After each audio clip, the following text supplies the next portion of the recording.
বলবো তোমরা এগিয়ে যাও, সামাজিক কর্মকাণ্ডগুলো যেভাবে তোমরা হাতে নিয়েছো এগুলো নিয়ে এগিয়ে যাও। তোমাদের পেছনে বট গাছের মতো দাঁড়ানো পাবে আমাদেরকে ইনশাআল্লাহ। এই তরুণরা যদি উদ্যোগী হয় আর খেলাধুলা যদি এভাবে চলতে থাকে, টুর্নামেন্টের উপরে টুর্নামেন্ট, বিভিন্ন ধরনের খেলা, তাহলে এই সমাজে মাদক আর একেবারে খুঁজেও পাওয়া যাবে না, ঠিক না? তাহলে মাদক থেকে মুক্ত করার এক বুদ্ধি হলো মানুষকে ব্যস্ত রাখা, ভালো সংস্কৃতিতে, ভালো খেলাধুলায়। এই ধরনের খেলাধুলা যদি ছেলেরা থাকে একসাথে দুইটা ফায়দা, সময়টা ভালো কাটে আর সাথে সাথে স্বাস্থ্যটা ভালো হয়।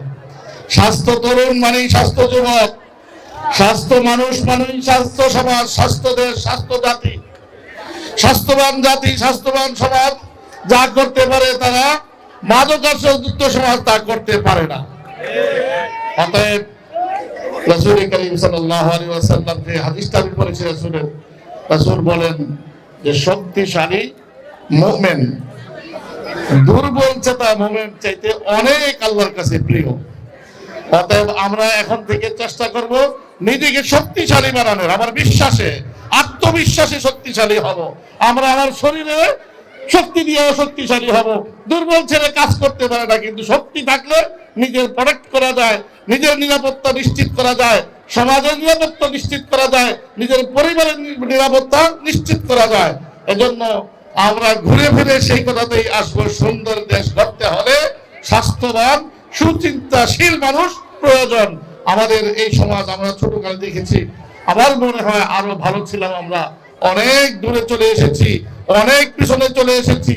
এই জন্য তরুণরা দায়ী নয়, যুবকরা দায়ী নয়, দায়ী আমরা। আমরা যেভাবে আমাদের বড়দের কাছ থেকে একটি সুস্থ সমাজ পেয়েছিলাম, মানবিক সমাজ পেয়েছিলাম, সেটা ধরে রাখতে পারি নাই। রাজনৈতিক কারণে হোক আর যে কারণেই হোক, বিশেষ করে বিগত যে 16টি বছর গেছে, এই 16 বছরে ইচ্ছাকৃত ভাবে এদেশের জনগণকে, এদেশের যুবকদেরকে মাদকের ছায় লাভ দিয়ে ধ্বংসের দ্বার প্রান্তে নিয়ে পৌঁছে যাচ্ছে। সেখান থেকে যদি তাদেরকে আবার ফেরত আনতে হয়, সুস্থ বিনোদনের মাধ্যমেই তা সম্ভব। এজন্য আমি বারবার আরো হাজারবার ধন্যবাদ জানাচ্ছি আমার এই মুসলিমনগর পশ্চিম পাড়ার তরুণ সমাজকে। তোমরা এগিয়ে যাও, তোমাদের পাশে আমাদেরকেও পাবে। তোমাদেরকে দেখে দেখে আশেপাশের ছেলেরা, আশেপাশের যুবকরা, তরুণরাও উদ্বুদ্ধ হবে এবং সুন্দর সমাজ বিনির্মাণে, দেশ বিনির্মাণে তারাও উদ্যোগী হয়ে আসবে।